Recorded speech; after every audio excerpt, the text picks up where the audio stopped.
My thought partner is Gloria Ladson-Billings. My essential question for today is, who is Gloria Ladson-Billings and what work is she doing in the field of education? You can access all of my resources by going to this URL. So what I have here is a tagzito of Gloria Ladson-Billings' published works. You'll notice that the words that come up in larger print are the ones that show up more often in the titles of her research. So based on this tagzito, what can you predict about Gloria Ladson-Billings' research, and what does it focus on? Excellent. So Gloria Ladson-Billings is actually the woman that coined the term culturally relevant teaching. In 1995, in her article, "But That's Just Good Teaching, The Case for Culturally Relevant Pedagogy," Ladson-Billings defines what she thinks culturally relevant teaching is. She says it's a pedagogy that empowers students intellectually, socially, emotionally, and politically by using cultural reference to impart knowledge, skills, and attitudes.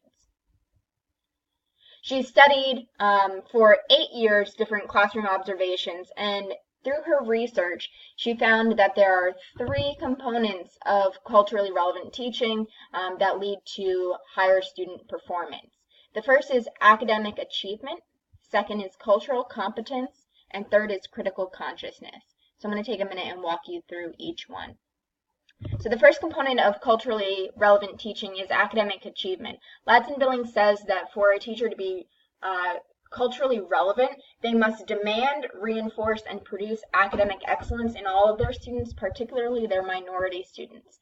And she said that achievement can't just be off-the-cuff small praise, but it needs to be praise for skills that are necessary for success in a democratic society. Literacy, numeracy, technological, social, and political skills are the ones that teachers that are culturally relevant need to be praising and demanding of their students. The second criteria of culturally relevant teaching is cultural competence. She says that teachers must not expect that students leave their cultural experience at the door of their classroom and actually use their culture as a vehicle for learning. So having students bring in artifacts from their cultures, fables, myths, song lyrics, and affirm that their texts are important and can be used for educational purposes. She also says that culturally relevant teachers do not import role models from outside the community alone.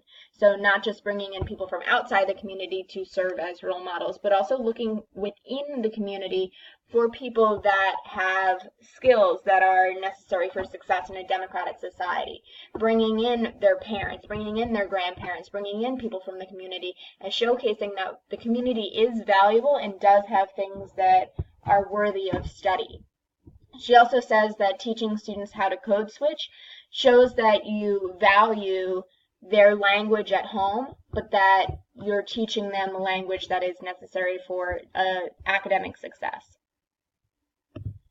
And then the third criteria for culturally relevant teaching is that you have to teach students how to critique the social and cultural norms of the world around them, and get them to identify where social injustices are in order to get them to advocate against them. So students, minority students, are the ones that should be doing the analyzing of the culture around them, the world around them, and not the ones just being analyzed.